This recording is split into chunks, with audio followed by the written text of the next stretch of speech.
Nah, halo teman-teman, kembali lagi bersama saya Tamtura Hardian di Pria Punya Hobi. Kita kedatangan lagi sepatu lari dari Indonesia alias lokal punya. Mungkin kalian bisa lihat dari judulnya atau dari thumbnailnya. Nah, kita kedatangan sepatu dari Hayden Heritage. Ya, ini adalah kalau setahu saya sih pendatang baru, tapi nggak tahu ya, mungkin kalau seumumnya salah silahkan kalian betulkan. Nah, ini kita sudah bersama dengan Hayden Heritage Stride Phantom. Nah, coba kita lihat dari dusnya ya teman-teman. Sorry, dusnya kita di sini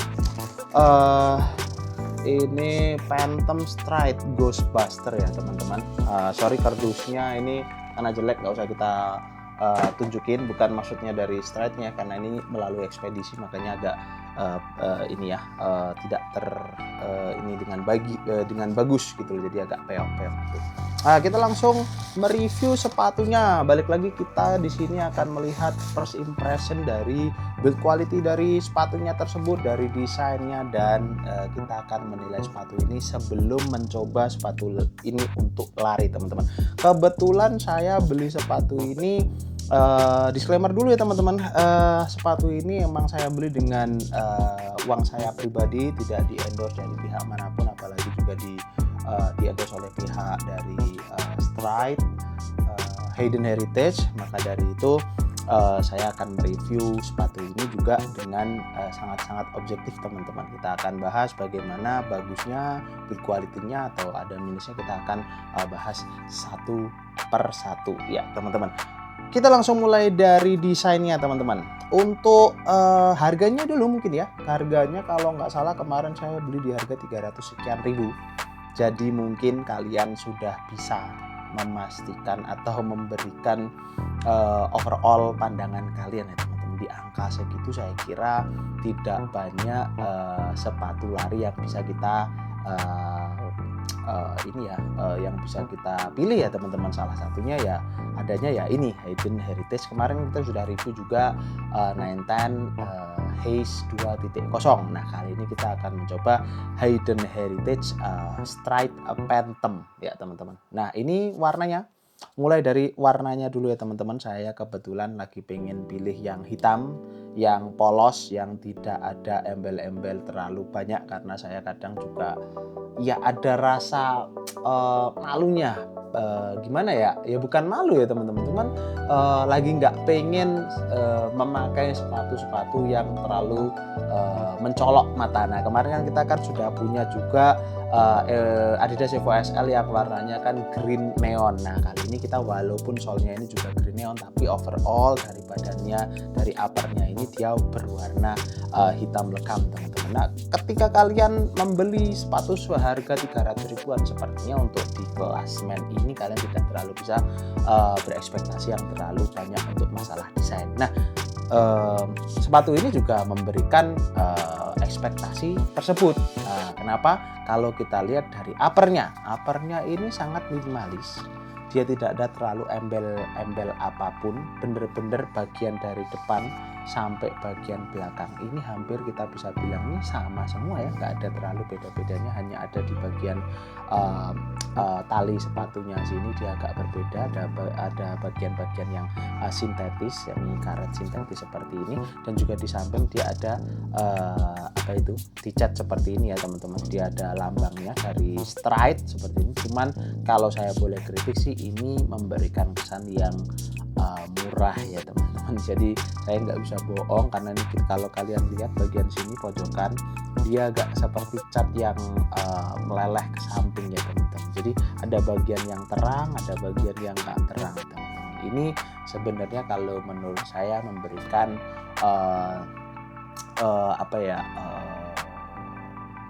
maksudnya memberikan rasa yang bahwa sepatu ini bukan sepatu yang berkualitas gitu teman-teman. Maksudnya ini bisa jadi improvement bagi Hayden Heritage ke depannya kalau kita bicara masalah desain. Untuk meshnya saya nggak bisa bilang apapun. Kalau bolong sih ini bener-bener asli bolong ya. Kalian bisa melihat jari saya tembus di sini mungkin nggak terlalu kelihatan di kamera, tapi ya ini sebenarnya tembus ya teman-teman, kelihatan. Cuman ya balik lagi, ini bukan mesh yang terlalu lembut sekali, ini agak keras. Tapi kalau kita bicara durability mungkin akan tahan lama ya, karena ini memang benar-benar agak tebel, walaupun bolong-bolong tapi dia menggunakan bagian upper yang cukup tebal teman-teman. Nah, untuk yang kedua bagian talinya, sorry to say, ini talinya juga ini ringan tapi biasa banget teman-teman, tidak memberikan kayak sesuatu yang memang proper atau mahal atau bagaimana, itu enggak.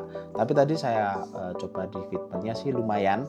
Nah, untuk bagian kolar, kita lihat bagian kolar sini, dia bagian kolarnya tidak ada bantalan-bantalan apapun, dia langsung seperti ini saja tanpa ada.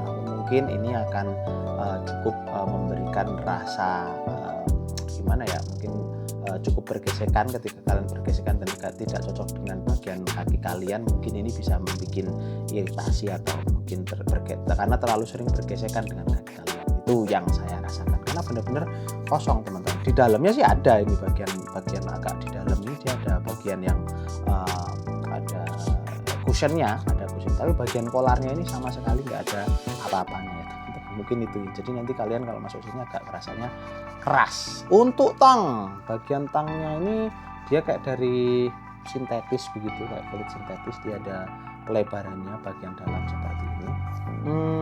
Mungkin agak terlalu panjang, tapi tadi saya coba sih it's okay kalau dibandingkan kayak daripada yang Ortus kemarin. Kalau yang Ortus kemarin, Ortus 8 Hyper Blast 2.1 kemarin itu toknya terlalu lemes ya teman-teman, terlalu tipis. Nah, kalau ini dia, kalau menurut saya sih terlalu kaku. Jadi ya seperti itulah teman-teman sementara. Nah, untuk uppernya tadi sudah, bagian insole-nya sih kita juga nggak bisa ya. Oh bisa teman-teman, kita bisa lepas bagian insole-nya. Dia ini dari ada tulisannya React. Ini bagian sini emang empuk, lumayan kenyal. Kita bisa lepas ini ya teman-teman. Kebetulan ini ukuran berapa ya? Kalau nggak salah saya belinya sih ukuran 43 teman-teman. Jadi kalau dibandingkan dengan Ortus 8 yang kemarin kita coba, berarti kalau ukurannya ini Stride Phantom Stride Phantom ini berarti dia itu true to size kalau bagi ukuran saya, karena internasional saya pakai Asics Super Blast, saya pakai juga Adidas Evo SL, itu ukurannya 43 sekian. Nah, ini juga ukurannya 43, berarti kalau saya lihatnya ini lebih true to size ya teman-teman. Nah, untuk bagian foamnya sih saya tadi coba itu lumayan empuk, tapi karakternya ini kenyal ya. Kalau dilihat dari luarnya ini agak mirip-mirip bahannya sama Pure Boost saya, Adidas Pure Boost 5 saya. Nah, itu karakternya sama, cuman kalau di bagian foamnya ini kan dia kan kelihatan, kalau Pure Boost itu kayak ada butir-butirnya kan. Kalau ini nggak kelihatan butir-butirnya sama sekali teman-teman. Nggak tahu memang hanya mirip saja atau bagaimana.